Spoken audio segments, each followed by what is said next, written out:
Hello नमस्कार, my YouTube channel dream शाला coaching centre में आपका स्वागत है। आज का टॉपिक है यूरोप के राष्ट्रवाद। आज का टॉपिक है यूरोप के राष्ट्रवाद, जो क्लास टेंथ के फर्स्ट चैप्टर है। क्लास टेंथ का फर्स्ट चैप्टर है और यह पहला चैप्टर का नाम है यूरोप के राष्ट्रवाद। और हम पहले पार्ट में 1 से लेकर 50 तक पहले पार्ट में करा दिए हैं और ये दूसरा पार्ट है। और दूसरा पार्ट है 51 से लेकर 100 तक कराने वाले हैं। चलिए तो क्वेश्चन की स्टार्ट करते हैं। और पहला क्वेश्चन क्या कह रहा है, नेपोलियन किस व्यवस्था को समाप्त किया? लोकतंत्र, सामंतवाद, समाजवाद या पूंजीवाद? इसका आंसर क्या हो जाएगा? सामंतवाद को समाप्त किया। नेपोलियन ने किस व्यवस्था को समाप्त किया? सामंतवाद को समाप्त किया। चलिए अगला क्वेश्चन देखते हैं। अगला क्वेश्चन क्या कह रहा है, वियना कांग्रेस में भाग लेने वाले प्रमुख राष्ट्र कौन थे? रूस थे, ऑस्ट्रिया थे, ब्रिटेन थे या इनमें से सभी थे? तो इसका आंसर क्या हो जाएगा? इनमें से सभी हो जाएगा। वियना कांग्रेस में भाग लेने वाला प्रमुख राष्ट्र कौन से थे? रूस था, ऑस्ट्रेलिया था, ब्रिटेन था और इनमें से सभी था। चलिए अगला क्वेश्चन देखते हैं। अगला क्वेश्चन क्या कहता है, फ्रांस में क्रांति का मुख्य कारण क्या था? आर्थिक संकट था, सामाजिक असमानता था, राजनीतिक असंतोष था या इनमें से सभी था? तो इसका आंसर क्या हो जाएगा? इनमें से सभी हो जाएगा। फ्रांस में क्रांति का मुख्य कारण क्या था? आर्थिक संकट भी था, सामाजिक असमानता भी था, राजनीतिक असंतोष भी था और इनमें से क्या हो जाएगा? अर्थात कह सकते हैं इनमें से सभी। अगला क्वेश्चन क्या कह रहा है, जर्मनी के एकीकरण में सबसे शक्तिशाली राज्य कौन था? बवेरिया था, पर्सा था, सैक्सनी था, हनोवर था? तो इसका आंसर क्या हो जाएगा? इसका आंसर हो जाएगा पर्सा हो जाएगा। क्या हो जाएगा? पर्सा हो जाएगा। जर्मनी के एकीकरण में सबसे शक्तिशाली राज्य कौन था? पर्सा था। चलिए अगला क्वेश्चन देखते हैं। अगला क्वेश्चन पर्सा के चांसलर कौन था? पर्सा के चांसलर कौन था? बिस्मार्क थे, मैजनी थे, काबूर या गैरीवाल्डी? इसका आंसर क्या हो जाएगा? इसका आंसर हो जाएगा बिस्मार्क थे। कौन थे? बिस्मार्क थे। पर्सा का चांसलर कौन था? बिस्मार्क था। चलिए अगला क्वेश्चन देखते हैं। अगला क्वेश्चन कहता है, इटली के एकीकरण का संपन्न किसने देखा था? मैजनी ने, बिस्मार्क ने, काबूर ने, नेपोलियन ने? इसका आंसर क्या हो जाएगा? मैजनी ने। इटली के एकीकरण में किसने देखा था? मैजनी ने देखा। अगला क्वेश्चन, जनता का बसंत किस क्रांति को कहा जाता है? 1848 की क्रांति, 1789 की क्रांति, रूसी क्रांति, औद्योगिक क्रांति? तो इसका आंसर क्या हो जाएगा? 1848 की क्रांति को क्या कहा जाता है? जनता का बसंत की क्रांति। क्या कहा जाता है? जनता की बसंत की क्रांति किसे कहा जाता है? 1848 की क्रांति को क्या कहा जाता है? जनता की बसंत की क्रांति। चलिए अगला क्वेश्चन, जर्मनी का एकीकरण किस वर्ष हुआ था? 1864 में, 1848 में, 1871 में, 1815 में? तो इसका आंसर क्या हो जाएगा? इसका आंसर हो जाएगा 1864 में। क्या हो जाएगा? 1864 में। चलिए अगला क्वेश्चन देखते हैं। अगला क्वेश्चन, इटली का राष्ट्रीय नायक कौन कहलाए? Garibaldi, काबूर, Mazzini, Bismarck? इसका आंसर क्या हो जाएगा? इसका आंसर हो जाएगा गैरीवाल्डी। इटली का राष्ट्रीय नायक कौन कहलाया? गैरीवाल्डी। गैरीवाल्डी पेशे से क्या था? नाविक भी था। चलिए अगला क्वेश्चन देखते हैं। फ्रैंकफर्ट संसद का उद्देश्य क्या था? जर्मनी का एकीकरण करना, इटली का विभाजन या फ्रांस का आक्रमण या साम्यवाद फैलाना? तो इसका आंसर क्या हो जाएगा? इसका हो जाएगा इटली का एकीकरण करना। फ्रैंकफर्ट संसद का उद्देश्य क्या था? जर्मनी का एकीकरण करना। अगला क्वेश्चन देखते हैं। अगला क्वेश्चन का, जर्मनी का एकीकरण किस युद्ध के बाद पूरा हुआ? फ्रांको प्रसा युद्ध, क्रीमिया युद्ध, वाटरलू युद्ध या 7 सप्ताह युद्ध? तो इसका आंसर क्या हो जाएगा? फ्रांको प्रसा युद्ध। जर्मनी का एकीकरण किस युद्ध के बाद पूरा हुआ? फ्रांको प्रसा युद्ध के बाद हुआ। अगला क्वेश्चन देखते हैं। इटली के एकीकरण में फ्रांस ने किसकी सहायता की? मैजनी का, काबूर का, गैरीवाल्डी का, बिस्मार्क का? तो इसका आंसर क्या हो जाएगा? इसका आंसर हो जाएगा काबूर की। इटली के एकीकरण में फ्रांस ने किसकी सहायता किया थी? काबूर की। अगला क्वेश्चन क्या कहता है, कार्बोनरी संगठन किस देश से संबंधित है? फ्रांस से, रूस से, इटली से या जर्मनी से? तो इसका आंसर क्या हो जाएगा? इसका आंसर हो जाएगा इटली से। क्या हो जाएगा? इटली से। अगला क्वेश्चन क्या कह रहा है, राष्ट्रवाद का प्रसार किस क्रांति के बाद हुआ? औद्योगिक क्रांति, फ्रांसीसी क्रांति, रूसी क्रांति या हरित क्रांति? तो इसका आंसर क्या हो जाएगा? इसका आंसर हो जाएगा फ्रांसीसी क्रांति। क्या हो जाएगी? फ्रांसीसी क्रांति। चलिए अगला क्वेश्चन देखते हैं।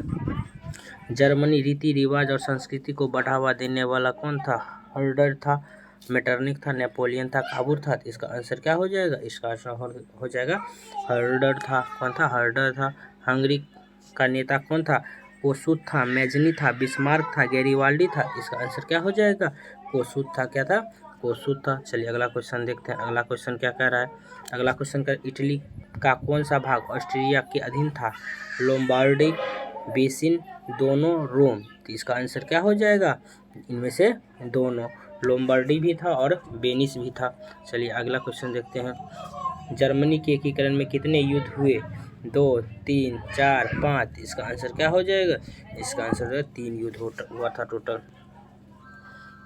अगला क्वेश्चन, नेपोलियन संहिता का दूसरा नाम क्या था? सिविल कोड, दास कोड, प्रशासनिक कोड या राष्ट्रीय कोड। तो इसका आंसर क्या हो जाएगा? Civil code. क्या हो जाएगा? सिविल। नेपोलियन संहिता का दूसरा नाम क्या था? Civil code. अगला क्वेश्चन है। अगला क्वेश्चन, यूरोप में उदारवाद किससे संबंधित था? स्वतंत्रता से, समानता से, राष्ट्रवाद से या इनमें से सभी से? तो इसका आंसर क्या हो जाएगा? इसका आंसर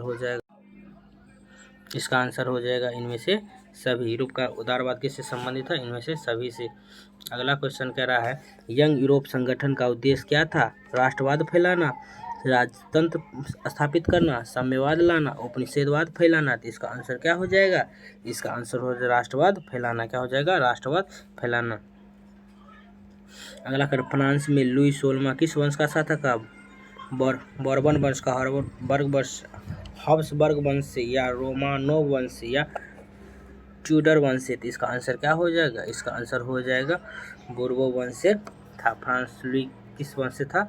बourbon वंश से था। अगला क्वेश्चन क्या कह रहा है। अगला क्वेश्चन कर, वेना कांग्रेस के समय फ्रांस के शासक कौन था? नेपोलियन था, लुई 18वां था, लुई 16वां था या चार्ल्स 10 था? तो इसका आंसर क्या हो जाएगा? इसका आंसर होगा लुई 18वां था। कौन था? लुई 18वां था। चलिए अगला क्वेश्चन देखते हैं। अगला क्वेश्चन क्या कहता है। अगला क्वेश्चन के, यूनान की स्वतंत्रता के समर्थन में किस कवि ने कविता लिखी?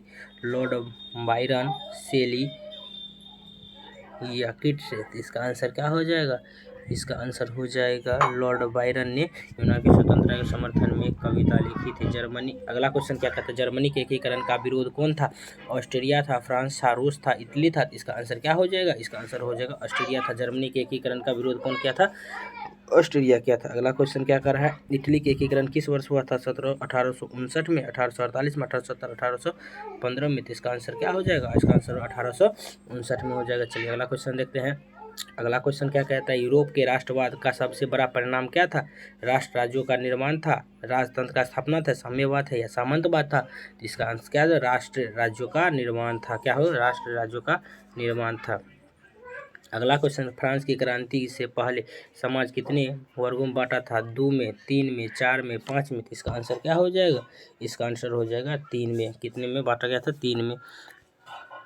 अगला क्वेश्चन, तृतीय वर्ग में शामिल कौन था? किसान था, मजदूर था, व्यापार था, इनमें से सभी था। तो इसका आंसर क्या हो जाएगा? इनमें से सभी। किस वर्ग में था?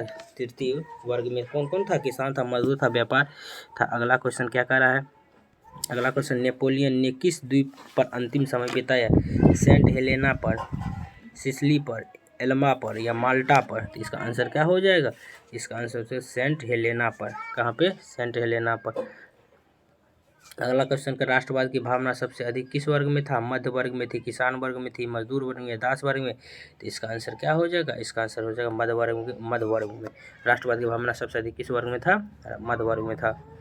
अगला क्वेश्चन है, फ्रैंकफर्ट संसद में कितने प्रतिनिधि थे? 500 थे, 831 थे, 700 थे, 600 थे? तो इसका आंसर क्या हो जाएगा? इसका आंसर आपका हो जाएगा 831 सांसद थे।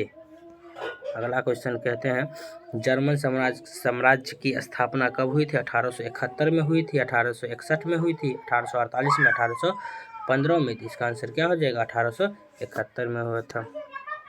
अगला क्वेश्चन है, यूरोप में राष्ट्रवाद का संबंध किसने किया था? सांस्कृतिक एकता, राजनीतिक एकता, आर्थिक एकता, इनमें से सभी? तो इसका आंसर क्या हो जाएगा? इनमें से सभी। क्या हो जाएगा? इनमें से सभी। क्वेश्चन है, एक राष्ट्र एक राज्य की अवधारणा किससे जुड़ी है? राष्ट्रवाद, साम्यवाद, सामंतवाद से, निरंकुशवाद? इसका आंसर क्या हो जाएगा? इसका आंसर आपका हो जाएगा राष्ट्रवाद से। एक राष्ट्र एक राज्य की अवधारणा किससे जुड़ी है? राष्ट्रवाद से जुड़ी हुई है। अगला क्वेश्चन है, मैजनी का जन्म कहाँ हुआ था? जिनोआ में, रोम में, मिलान में, वेनिस में? तो इसका आंसर क्या हो जाएगा? जिनोआ में। मैजनी का जन्म कहाँ हुआ था? जिनोआ में हुआ था। अगला क्वेश्चन, गैरिबाल्डी ने कितने सैनिक के साथ सिसिली पर आक्रमण किया? 500, 1000, 1500, 2000। तो इसका आंसर क्या हो जाएगा? 1000 सैनिकों के साथ सिसिली पर आक्रमण किया था। अगला क्वेश्चन है, लाल कुर्ती सेना किससे संबंधित? गैरिबाल्डी से, मजनी से, काबूल से, बिस्मार्क से। तो इसका आंसर आपका क्या हो जाएगा? गैरिबाल्डी। लाल कुर्ती सेना किससे संबंधित है? गैरिबाल्डी से संबंधित है। अगला क्वेश्चन क्या करा? अगला क्वेश्चन देखते हैं, इटली का एकीकरण पूरा होने के बाद राजधानी क्या बनी? मिलान बनी, रोम बनी, वेनिस बनी, नेपल्स बनी। तो इसका आंसर क्या हो जाएगा? इसका आंसर हो जाएगा रोम बना। क्या बना? रोम बना। चलिए अगला क्वेश्चन क्या कहता है देखते हैं, इटली का एकीकरण पूरा होने के बाद राजधानी क्या बनी? मिलान बनी। इसका आंसर क्या? नेपल्स हो जाएगा। अगला क्वेश्चन देखते हैं, अगला क्वेश्चन क्या कहता है, पर्सा का राजा कौन था? विलियम प्रथम था, फ्रेडरिक था, चार्ल्स था, लुई था। इसका आंसर क्या हो जाएगा? विलियम प्रथम हो जाएगा। क्या हो जाएगा? विलियम प्रथम हो जाएगा। अगला क्वेश्चन, बिस्मार्क ने किस नीति से जर्मनी का एकीकरण रक्त और लौह के उदारवाद से लोकतंत्र पर साम्यवाद पर? इसका आंसर क्या हो जाएगा? रक्त और लौह के नीति से बिस्मार्क ने जर्मनी का एकीकरण किया था। अगला क्वेश्चन क्या कहा है? अगला क्वेश्चन देखो क्या कह रहा है, 1948 की क्रांति का मुख्य उद्देश्य क्या था? लोकतंत्र था, राष्ट्रवाद था, उदारवाद था, इनमें से सभी था। इसका आंसर क्या हो जाएगा? इनमें से सभी। क्या हो जाएगा? इनमें से सभी हो जाएगा। इनमें से सभी हो जाएगा। चलिए अगला क्वेश्चन देखते हैं, अगला क्वेश्चन क्या कहता है? अगला क्वेश्चन कहता है, अगला क्वेश्चन का, यूरोप के राष्ट्रवाद का उदय मुख्य कारण क्या था? क्या था? तो इसका आंसर क्या हो जाएगा? इसका आंसर हो जाएगा फ्रांसीसी क्रांति, औद्योगिक क्रांति, पुनर्जागरण, धर्म सुधारण आंदोलन। तो इसका आंसर क्या हो जाएगा? फ्रांसीसी क्रांति हो जाएगा। क्या हो जाएगा? फ्रांसीसी क्रांति हो जाएगा। चलिए अगला क्वेश्चन देखते हैं, अगला क्वेश्चन कहते हैं, राष्ट्रवाद का प्रसार किस माध्यम से हुई है? शिक्षा से, साहित्य से, प्रेम से, सभी से। तो इसका आंसर क्या हो जाएगा? इनमें से सभी से। चलिए अगला क्वेश्चन देखते हैं, इटली के एकीकरण में बाधा कौन था? ऑस्ट्रिया, रूस, ब्रिटेन, स्पेन। इसका आंसर क्या हो जाएगा? ऑस्ट्रिया हो जाएगा। क्या हो जाएगा? ऑस्ट्रिया हो जाएगा। अगला क्वेश्चन क्या कह रहा है, जर्मनी के एकीकरण के बाद सम्राट कौन बना? विलियम प्रथम बना, बिस्मार्क बना, फ्रेडरिक बना, नेपोलियन बना। तो इसका आंसर क्या हो जाएगा? विलियम प्रथम हो जाएगा। क्या हो जाएगा? विलियम प्रथम हो जाएगा। अगला क्वेश्चन क्या कह रहा है, फ्रांस में 1848 की क्रांति के बाद क्या स्थापित हुआ? गणतंत्र स्थापित हुआ, राजतंत्र हुआ, साम्राज्य हुआ, तानाशाही हुआ। इसका आंसर क्या हो जाएगा? गणतंत्र हो जाएगा। क्या हो जाएगा? गणतंत्र हो जाएगा। अगला क्वेश्चन क्या कहता है, नेपोलियन का संबंध किस विचारधारा से था? राष्ट्रवाद, साम्यवाद, सामंतवाद, उपनिषदवाद। तो इसका आंसर क्या हो जाएगा? इसका आंसर हो जाएगा राष्ट्रवाद हो जाएगा। चलिए अगला क्वेश्चन देखते हैं, अगला क्वेश्चन का, जर्मनी के एकीकरण के अंतिम युद्ध किसके विरुद्ध हुआ? फ्रांस के विरुद्ध, रूस के विरुद्ध, ऑस्ट्रिया के विरुद्ध, इटली के विरुद्ध। इसका आंसर क्या हो जाएगा? इसका आंसर हो जाएगा फ्रांस के विरुद्ध हुआ। अगला क्वेश्चन, यूरोप के राष्ट्रवाद का उद्देश्य क्या हुआ? राष्ट्रीय चेतना जागी, राष्ट्र स्वतंत्रता आंदोलन बढ़े, राष्ट्रीय राज्यों का निर्माण हुआ, इनमें सभी। इसका आंसर आप लोग कमेंट बॉक्स में ज़रूर दीजिएगा। ठीक है, और आज के लिए क्लास समाप्त हुआ।